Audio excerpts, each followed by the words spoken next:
Hola chicos, ¿cómo están? Ahora sí, llegamos a lo último de este módulo. Lo que vamos a hacer es un repaso de todos los temas vistos. Vamos a ver los conceptos generales y los temas más grandes para que les sea más fácil estudiar para el día del examen.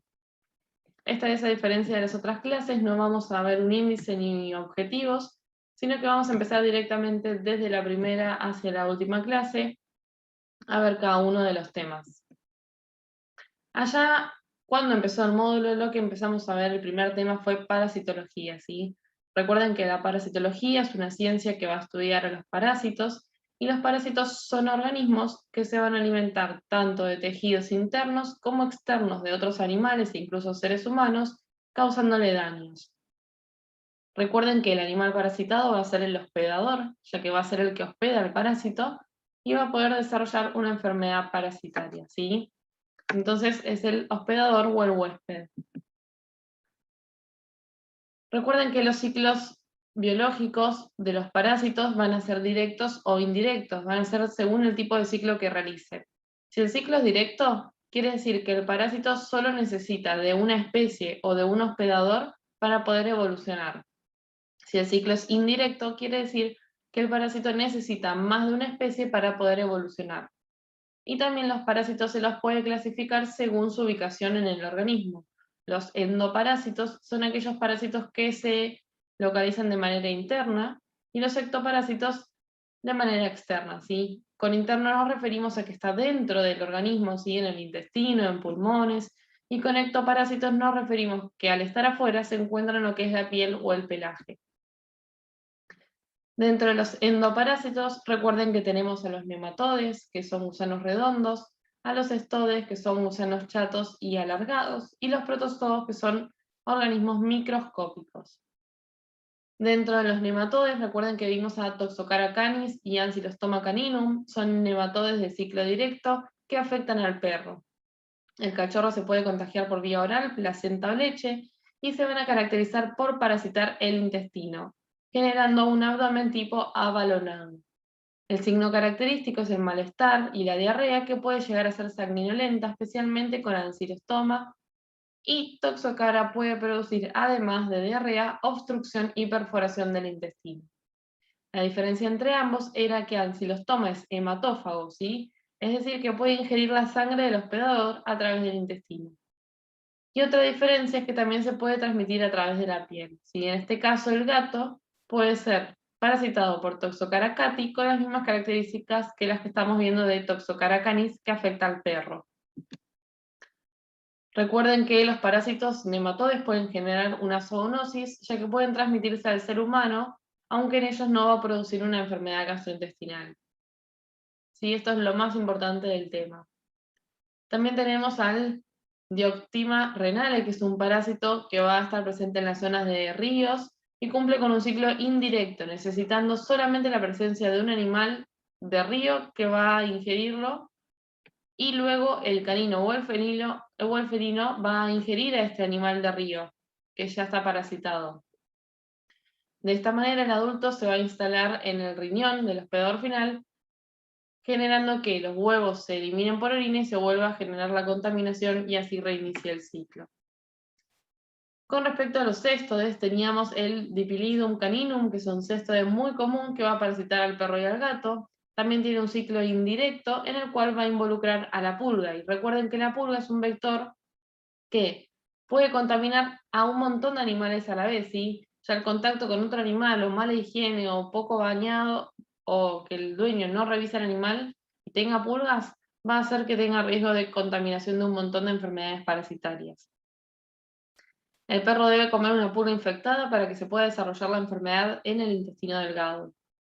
Los céstodes van a estar conformados por diversos eslabones denominados proglótidos, y estos en realidad van a ser como cápsulas, pero están repletas de huevos. Cuando estos huevos maduran, los proglótidos son eliminados uno por materia fecal, y de esa forma se va a continuar con el ciclo. Otro de los céstodes es el de Echinococcus granulosus, ¿sí? Que va a parasitar al perro y tiene un ciclo también indirecto. El animal debe ingerir vísceras de vacas, ovejas, cerdos que estén parasitados para poder desarrollar en el adulto en el intestino del perro, ¿sí? También va a ser una zoonosis y en los seres humanos se puede dar la enfermedad conocida como hidatidosis al ingerir los huevos de este parásito. Si este quiste hidatídico en adultos se puede alojar en hígado, en pulmón y generar la sintomatología respectiva. Y por último teníamos a los protozoos, ¿sí? Que dijimos que eran organismos microscópicos. Nosotros no los vemos a simple vista, sino que a través de un microscopio podemos llegar a verlos. Un ejemplo de ellos es la giardia, que es un parásito que afecta a perros y a gatos, produciendo diarreas con gran cantidad de grasa. Esta giardia va a formar quiste resistente en el ambiente y es por eso que es muy difícil eliminarla.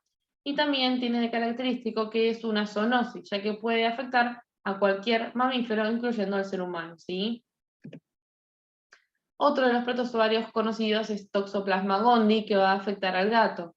Tiene un ciclo indirecto y también produce diarreas, pérdida de peso y vómitos. Es una zoonosis, ya que se puede transmitir también al ser humano, principalmente por la ingestión de carne mal cocida o de consumo de agua o verduras que estén contaminadas con heces de gato. Es importante aclarar que no es común el contagio por contacto directo con gatos, sino con la manipulación de las heces del gato contaminadas. La infección suele ser asintomática, aunque puede dar fiebre, dolor muscular y daño en algunos órganos como los ojos o el hígado. En el humano es importante testear a las mujeres embarazadas para evitar secuelas graves en el feto. Y los ectoparásitos, que eran los que estaban en el exterior del organismo, teníamos a la sarna, las pulgas, las garrapatas y las moscas. Y como repaso general de esto, los conceptos importantes son: recuerden que la sarna es una enfermedad producida en la piel por los ácaros. Hay varios tipos dependiendo del ácaro, ¿sí? La demodésica o demodexia, que se causa por Demodex canis o Demodex cati, va a producir alopecias y áreas donde no crece más el pelo, principalmente en párpados y labios, y se puede extender a todo el cuerpo, dándose principalmente en cachorros o en animales inmunosuprimidos. La sarcóptica, que está causada por Sarcoptes scabei, va a cavar galerías a lo largo de la piel, si entra por la piel y genera como un túnel por donde va caminando, produciendo picazón, descamaciones, alopecia y engrosamiento de la piel. También es una zoonosis. La sarna notoédrica, que va a afectar principalmente al gato, causada por Notoedres cati. También los signos son muy similares, comienza en cuello y cabeza generalmente, dando alteración en la piel y en el pelaje. También es una zoonosis. Con respecto a las pulgas, deben saber que son ectoparásitos hematófagos y se alimentan de la sangre que afecta al perro y al gato. Va a producir prurito, que es la picazón en los animales, y de esa forma es que uno los puede revisar y darse cuenta. Para eliminarlos hay que bañar bien al animal, tratar el ambiente, limpiar todo el área donde estuvo el animal, lavar si es necesario sábanas, la camita donde duerme, almohadones, y tenemos tratamiento con pipetas. Si las pipetas suelen tener drogas como fipronil, luferunón o espinosad, entre otras, y para el ambiente lo recomendable es drogas que tengan inhibición del crecimiento como el metoprene. Las garrapatas también, recuerden que como las pulgas son ectoparásitos hematófagos, también afectan a perros y a gatos y se van a localizar especialmente en las áreas de piel más finitas, como detrás de las orejas, en el cuello. También van a producir pruritos y la picazón, alergia, y pueden producir graves anemias en caso de que un animal esté muy contaminado por garrapatas. Y recuerden que también la garrapata es un vector, al igual que la pulga, de otras enfermedades parasitarias, ¿sí? Entonces puede transmitir otros parásitos de un animal a otro. Y las moscas lo que van a producir son dos enfermedades, la miasis y la punta de orejas. Y la miasis es una enfermedad por la acción de las larvas de las moscas. Y la punta de oreja es una lesión típica que se provoca en las orejas del animal, de los adultos, cuando se encuentra en presencia de una mosca que es hematófaga, también que come sangre del animal, que se llama Stomopsis calcitrans. Con el animal lo que hay que hacer es un buen plan antiparasitario, desparasitarlo a partir de los 15 días de edad, cada 15 días por 3 meses. Luego de esto lo recomendado es desparasitar con cada cambio de estación. Para los endoparásitos tenemos presentaciones con praziquantel, pinantel y febendazol. Algunos son más contra cestodes, otros más contra nematodes. Y para los ectoparásitos tenemos a las pipetas cada 30 días con drogas como dijimos, fipronil, flufenol, ¿sí? Y tratar el ambiente. Luego la segunda clase que nosotros tuvimos fue de microbiología, y como ya habíamos visto los parásitos, nos abocamos en lo que fueron bacterias, virus y hongos. Y vamos a hacer un repaso bien grande de estos temas. Recuerden que las bacterias son células, ¿sí? Son tipo procariotas, y esto quiere decir que no presentan compartimentos en su interior. Las bacterias son microorganismos, tienen muy poco tamaño, pero tienen la maquinaria suficiente para poder reproducirse y alimentarse por sí mismos. Pueden habitar en el mar, en el río, en superficies terrestres, y esto es lo que va a hacer que pueda haber contaminación en todos los lugares. Recuerden que las podemos clasificar según su afinidad tintorial en gram positivas y gram negativas, y a través de la tinción de gram podemos decir que si hay afinidad tintorial, si las bacterias observan color violeta, es porque retuvieron el colorante y se van a denominar gram positivas. Si las bacterias observan color rosa en el microscopio, es porque retuvieron el otro colorante, ¿sí? Safranina, y se van a denominar gram negativas. Recuerden que también se las podía clasificar según su forma, si son esféricas, aisladas o unidas, se van a llamar cocos, y estos cocos se pueden agrupar de diversas formas, de a pares formando diplococos, en cadenas formando estreptococos, o en racimos formando estafilococos. Si tienen forma de bastón se van a denominar bacilos, que también pueden estar unidos o no. También hay bacterias que son parecidas a un bacilo, pero están más retorcidas y se llaman vibrios. Y por último, en forma de tirabuzón, a las espiroquetas. A diferencia de las bacterias, tenemos a los virus, que son partículas infecciosas y no llegan a ser microorganismos, y tampoco tienen la capacidad de poder reproducirse ni alimentarse por sí mismos, ya que no es una célula y no tiene organelas para poder realizarlo. Se encarga de entrar en un humano, en un animal o en una planta y usar toda la maquinaria de ese organismo para poder sobrevivir. Entonces, un virión es una partícula infecciosa. Va a estar formado por una envoltura, una cápside, y sí va a tener ácido nucleico, ¿sí? Que es un material genético, que puede ser ARN o ADN. Esta es la principal división en los virus, ¿sí? Que tenga material genético ARN, ácidos ribonucleicos, o ADN, ácidos desoxirribonucleicos. Con respecto a los hongos, son organismos con células eucariotas, ¿sí? Que van a pertenecer al reino fungi. Sus células tienen una pared celular y una membrana que es muy fluida. Tenemos organismos tanto macroscópicos como microscópicos, que también van a estar en el agua, la tierra y el aire. De esta forma es como van a estar en contacto constante tanto con humanos como con animales. ¿Y cómo los clasificábamos a los hongos?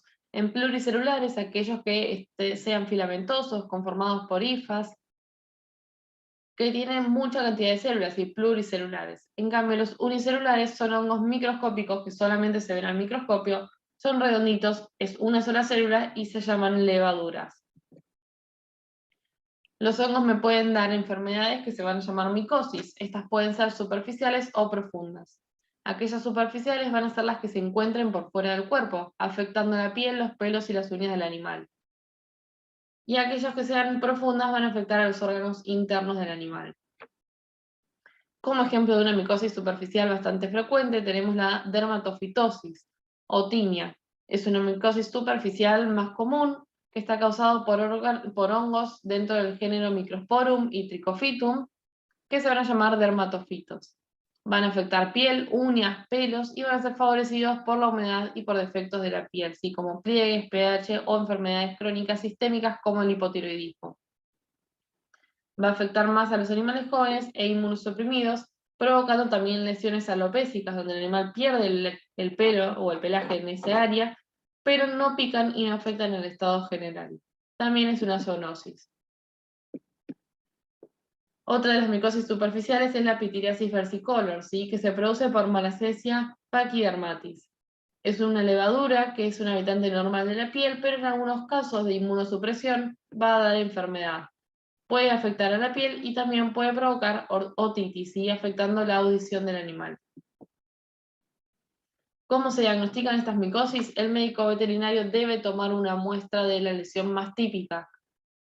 Esta muestra va a ser del borde de la lesión, y de esta forma podemos hacer una tinción gram, una tinción con azul, de lactofenol, o algunos métodos más antiguos es utilizar una lámpara con luz ultravioleta, y de esa forma se hace el diagnóstico de la micosis. De todas formas se va a tratar con un antifúngico. Ahora sí, ya vimos microorganismos, de esta forma conocemos parásitos, bacterias, virus y hongos. Ahora, ¿cómo el animal va a hacer frente a todas estas infecciones? Gracias a su sistema inmune o su sistema de defensa, que lo va a proteger contra la invasión microbiana y o parasitaria, ¿sí? Es decir, que el sistema inmune va a tratar de evitar aquellas enfermedades infecciosas. Recuerden que las células que me importaban dentro del sistema inmune eran los linfocitos, ¿sí? Tenemos glóbulos blancos, que a partir de la célula madre linfoide vamos a tener linfocitos B, linfocitos T y linfocitos citolíticos naturales, y a través de las células madre mieloides, los granulocitos, y los que me importan son los eosinófilos, neutrófilos y basófilos. El sistema inmune va a actuar a través de varios mecanismos, y barreras físicas, inmunidad innata e inmunidad adquirida. Como barreras físicas tenemos a la piel, el tracto respiratorio y gastrointestinal, que van a funcionar como una barrera contra el ingreso de los microorganismos y de los parásitos. Y además tenemos procesos físicos del animal para poder eliminar a estos microorganismos, como el reflejo de tos, el estornudo, el moco, el vómito y la diarrea. De esta forma van a ser barreras de la defensa para poder arrastrar y eliminar a los microorganismos infectantes. Pero también tenemos a la inmunidad. Tenemos a la inmunidad innata, que va a ser de inicio de acción muy rápida, de minutos a horas, pero no va a ser específica. ¿Sí? Recuerden que actúa contra todos los patógenos de la misma manera. Vamos a tener a los macrófagos y a los neutrófilos principalmente como fagocitos. Como fagocitos quieren decir que van a ir alimentándose o comiéndose a los microorganismos con los que se encuentren. Una vez que se inicia una cascada inflamatoria en alguna célula para contener esa infección, van los macrófagos del área, van los neutrófilos y se intentan de comer a todos los microorganismos posibles, respondiendo rápidamente pero de forma genérica a todos los distintos estímulos dañinos. A diferencia de la inmunidad adquirida, que cuando la barrera física o la inmunidad innata no dio solución a la infección, va a aparecer dándole una capacidad mucho más efectiva de defensa. En este caso sí tiene inicio más lento, de días a semanas, pero tiene la capacidad de ser específico contra algún microorganismo y de generar memoria. Es decir, que cuando el animal se vuelva a infectar con el mismo microorganismo, va a tener memoria y los anticuerpos ya van a estar formados para poder atacar a ese agente infeccioso. Tenemos una respuesta humoral y una celular. La humoral está dirigida a poder eliminar aquellos microorganismos extracelulares, como para evitar también la diseminación de los patógenos que estén infectando las células. La respuesta humoral está generada por los linfocitos B, los cuales son productores de anticuerpos. A diferencia de la respuesta celular, que está dirigida a eliminar a microorganismos intracelulares. Este tipo de inmunidad está generada por los linfocitos tipo T, los cuales tienen la capacidad de reconocer la superficie de las células alteradas y poder atacarlas, destruyéndolas. Recuerden que el recién nacido, como vimos en la clase previa, tiene un sistema inmune muy poco desarrollado, ya que los primeros días va a poder hacerlo o poder adquirirlo a través de la toma del calostro de la madre. Y los neonatos durante la gestación van a recibir los anticuerpos producidos por la madre, es decir, los anticuerpos de la mamá van a pasar por sangre hacia la placenta y luego va a ser de esa forma que va a proteger a la cría o al animal durante la gestación. Cuando el animal nace, a través de la ingestión del calostro, va a darle la inmunidad a la madre, ¿sí? Porque por ahí pasan los anticuerpos, por la leche. El calostro, recuerden que es una secreción de las glándulas mamarias que se va a dar en las últimas semanas de la gestación, contiene anticuerpos y va a proteger al recién nacido contra todos los patógenos con los que estuvo expuesto la madre. De esta forma vamos a tener la transmisión de la inmunidad de forma pasiva de la madre a la cría. Recuerden que es muy importante que debe ser ingerido el calostro lo más pronto posible, idealmente dentro de las 24 horas, ya que las células del intestino son permeables a poder absorber los anticuerpos las primeras horas de vida.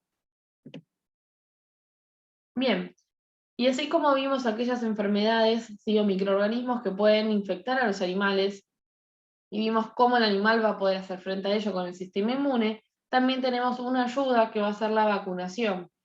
La vacunación es la acción de inocular el organismo, ¿sí? En el organismo del animal, algún agente patógeno, pero sin la patogenicidad para que no pueda generar la enfermedad. Entonces, la vacunación va a ayudar a generar respuesta inmune de defensa para que cuando el animal sí se exponga al agente contra el que lo estamos vacunando, no genere la enfermedad o la genere en un estado más leve. De esta forma, nosotros vacunamos al animal, le administramos, como dijimos, el patógeno alterado, el animal genera anticuerpos y va a poder generar con esos anticuerpos memoria para cuando se exponga a la enfermedad que sea muy leve y no genere complicaciones. Las vacunas pueden ser atenuadas, que son también llamadas vacunas vivas.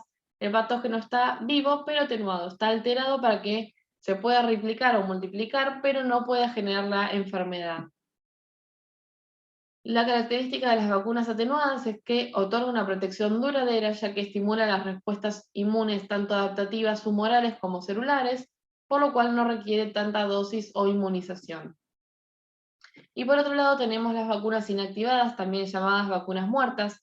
Están formadas por patógenos enteros inactivados que se inactivan por métodos físicos, como calor, radiaciones o químicos.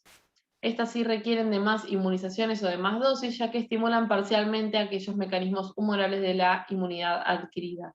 Y además necesita el uso de adyuvantes como sustancias que aumenten la protección, aumentando la vida media de la vacuna. Otra cosa que deben recordar es el plan de vacunación, ¿sí? En los caninos tenemos la quíntuple canina, la sextuple canina y la de la rabia. Se pueden comenzar a partir de los 45 días o a partir de los 30 si se sabe que el animal no tomó el calostro al nacer. Y acá tenemos la edad en días que debe recibir cada una de las vacunas. Y el plan de vacunación en felinos que se puede comenzar a partir de los 2 meses de edad. Recuerden que tenemos la triple felina, la de la rabia y la de la leucemia felina. También tenemos en qué edad en días se debe dar y cada cuánto se debe repetir. Bien, yo les voy repitiendo las clases para que se acuerden. Vimos los parásitos, vimos los microorganismos, vimos el sistema inmune, vimos la vacunación. Ahora vamos a hablar un poquito de farmacología, ¿sí? Si ustedes quieren ahondar más en el tema, vayan a la guía o a las clases que vimos respectivas de cada tema. Acá recuerden que solamente un repaso de los temas más grandes. Vamos a diferenciar un fármaco de un medicamento. Un fármaco se va a considerar a cualquier agente químico que sea capaz de interactuar con un sistema biológico, afectando el proceso de la vida. Los fármacos pueden ser sintetizados dentro del cuerpo o ser sustancias químicas que no se sintetizan en el cuerpo. A diferencia de un medicamento, que es toda droga o preparación, que ya esté lista, ya esté efectuada, ya tenga una forma farmacéutica, tenga una dosis establecida para la prevención, diagnóstico y o tratamiento de una enfermedad. ¿Cómo está constituido el medicamento? Por un principio activo, que va a ser el fármaco, la sustancia responsable de la acción, y excipientes, que son sustancias que se añaden para poder facilitar la preparación, modificar las propiedades físico-químicas o la biodisponibilidad del medicamento. ¿Cómo va a interaccionar el fármaco con el organismo? La farmacocinética va a ser lo que el cuerpo le hace al fármaco, cómo lo transforma, y la farmacodinámica es cómo el fármaco actúa sobre el cuerpo. Entonces, la farmacocinética va a ser el conjunto de procesos que determinen la concentración de la droga en biofase, en el sitio de acción que yo quiero que actúe. Para eso debe liberarse de su forma farmacéutica, absorberse en el intestino del animal, distribuirse por los órganos, metabolizarse y luego finalmente eliminarse. Recuerden que los fármacos tienen distintos tipos de vía de administración. Aquellos pueden ser parenterales o enterales. Las que sean parenterales son aquellas que no involucren el tracto digestivo, o como yo siempre les digo, aquellos inyectables, y las enterales sí van a involucrar el tracto digestivo. Como enterales entonces dijimos que involucran el tracto digestivo, van a ser la vía oral, sublingual y la rectal. Y como parenterales que no lo involucran, yo también les digo inyectables, vía endovenosa, vía intramuscular, vía subcutánea y vía intradérmica. Si recuerdan, cuando vimos esta clase yo les dejé videitos de cómo es el procedimiento de la inyección de los fármacos a través de las distintas vías de administración inyectables. Y esto es cómo el fármaco va a actuar sobre el animal, ¿sí? Ahora tenemos la farmacodinamia. ¿Qué le va a hacer la droga al cuerpo? Los fármacos, recuerden que van a ir modificando las funciones fisiológicas, ya sea aumentando, disminuyendo o inhibiendo los mecanismos fisiológicos que ya existen. ¿Sí? Nunca originan nuevas funciones.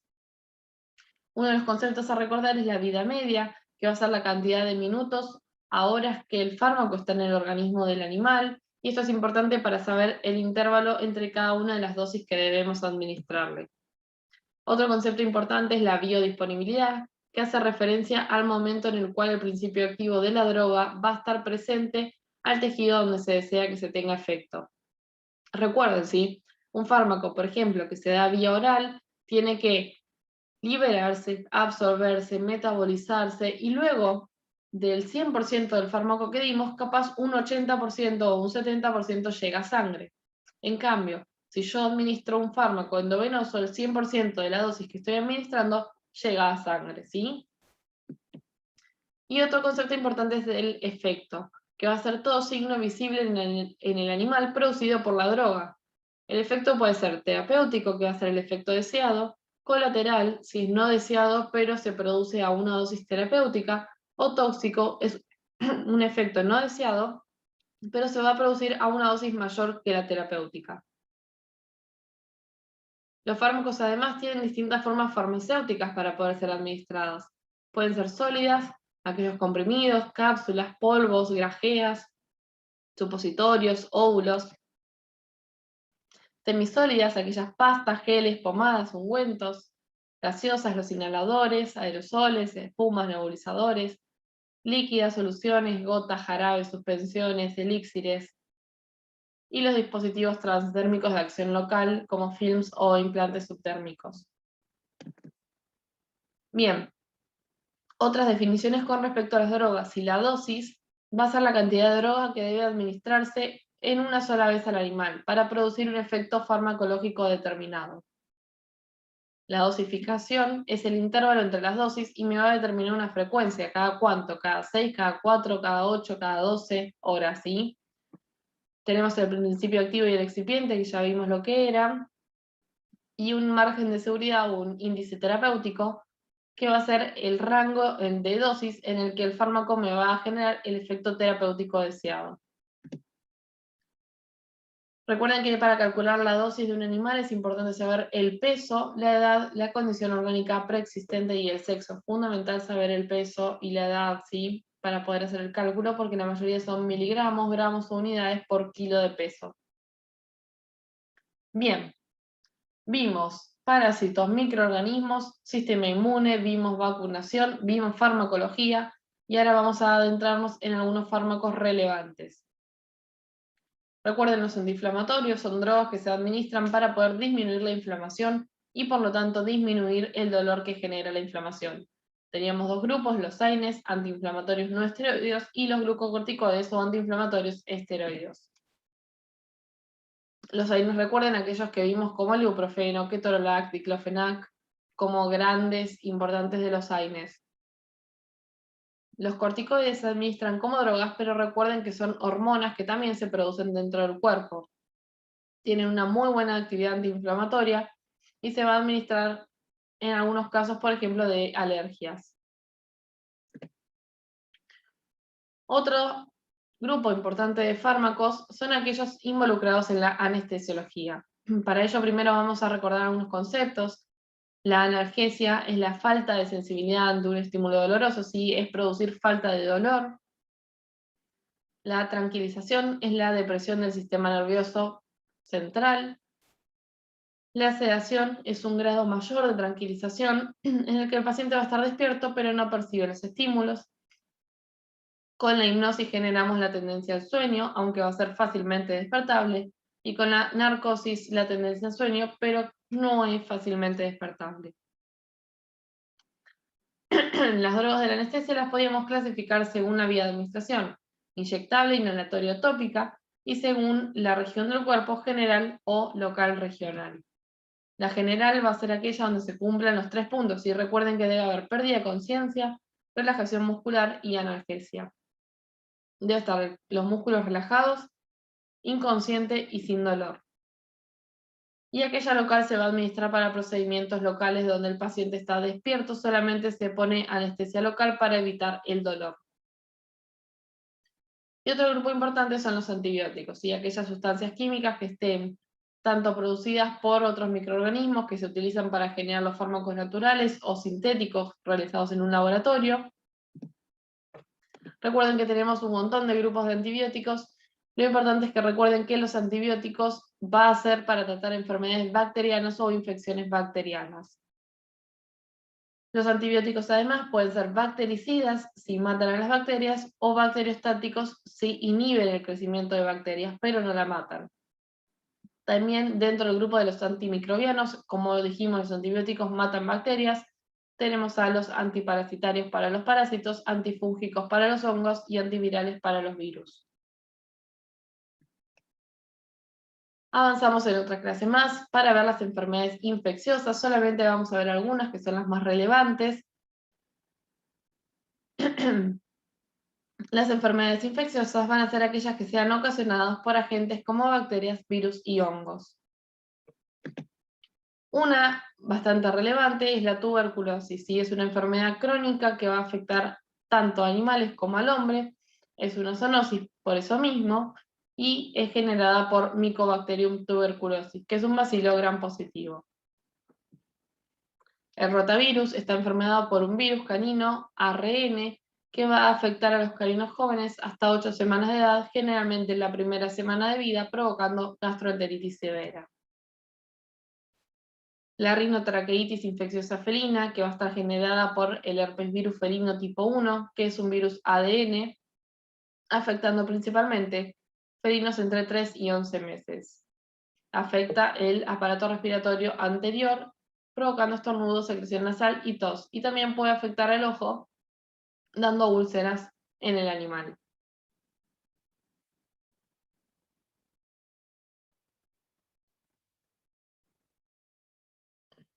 La rabia está generado por un virus de la familia Rhabdoviridae y es un virus de tipo ARN.